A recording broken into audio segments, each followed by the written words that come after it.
Ayan, ready na ang mga ingredients. So, ang mga ingredients ay tingnan natin. Mayroong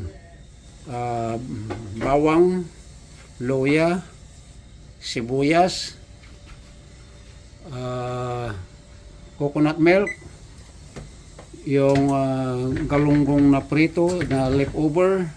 Tapos, ang gulay na ilalagay ay mayroong talong, assorted na gulay pa rin, kalabasa, sitaw, okra. At siyempre, dahil ginataan, iyan ang lalong magpapasarap. Yung mga pampaalat, wala pa dyan. Katulad ng pwedeng bagoong alamang, pwedeng asin, pwedeng patis. So, depende na lang sa inyo. Saka ito pa, may kamatis pa para medyo may asim ng konti. So, ayan.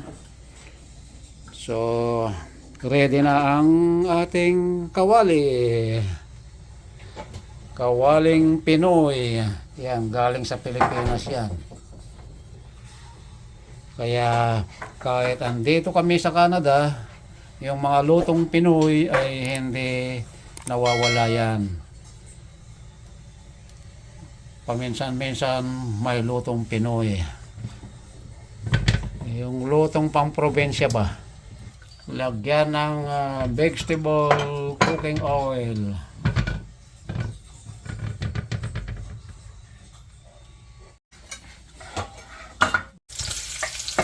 Gisahin ng bawang at sibuyas. Nasa inyo yun kung alin ang gusto nyo unahin. Pwede rin sabay. Tapos sunod na rin yung luya. Kaya ang pagluto ng ginataan ay kanya-kanyang way yan. Kanya-kanyang pamamaraan, kanya-kanyang version on how to cook ginataang gulay. Pag ginataan, hindi nawawala yung kalabasa, sitaw. Yung iba, pork belly, isda.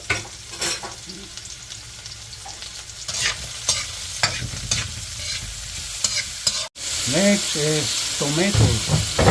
Ilang kamatis. 2 pirasong kamatis, okay na. Kamatis, malalaki. Dahil malalaki.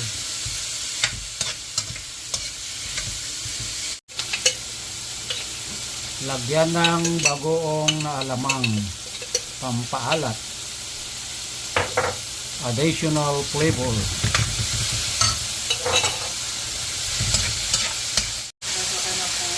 Tapos sunod na yung kalabasa, sitaw, iwanan yung parang di magano.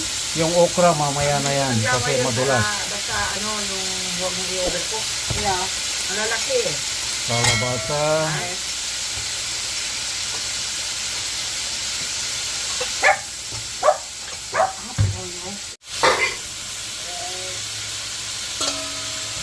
Next is the beans, the spring beans, sitaw. Halo-haluin. And the next is coconut milk, ang gata ng nyug na dilata.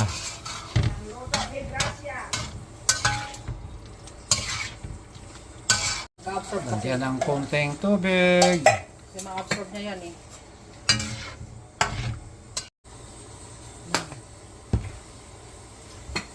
Tilagyan ng paminta. Gisa ko yung alamang this week.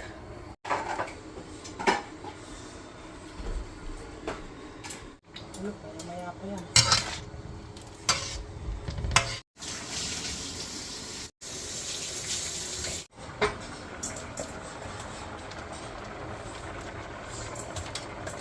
Lagay na yung talong.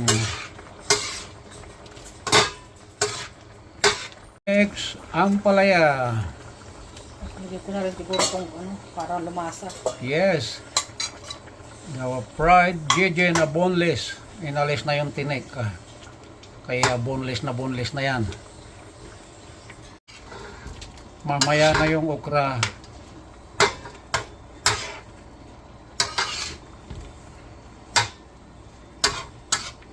And put it back the cover. And few minutes and then ilalagay na yung okra. The last one. Malambot na kapag yung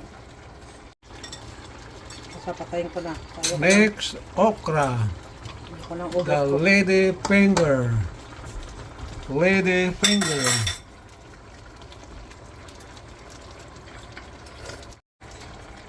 Wrap. Yan, kubaran. And that's it. And then in few minutes, maybe 1 minute, 2 minutes, that's it.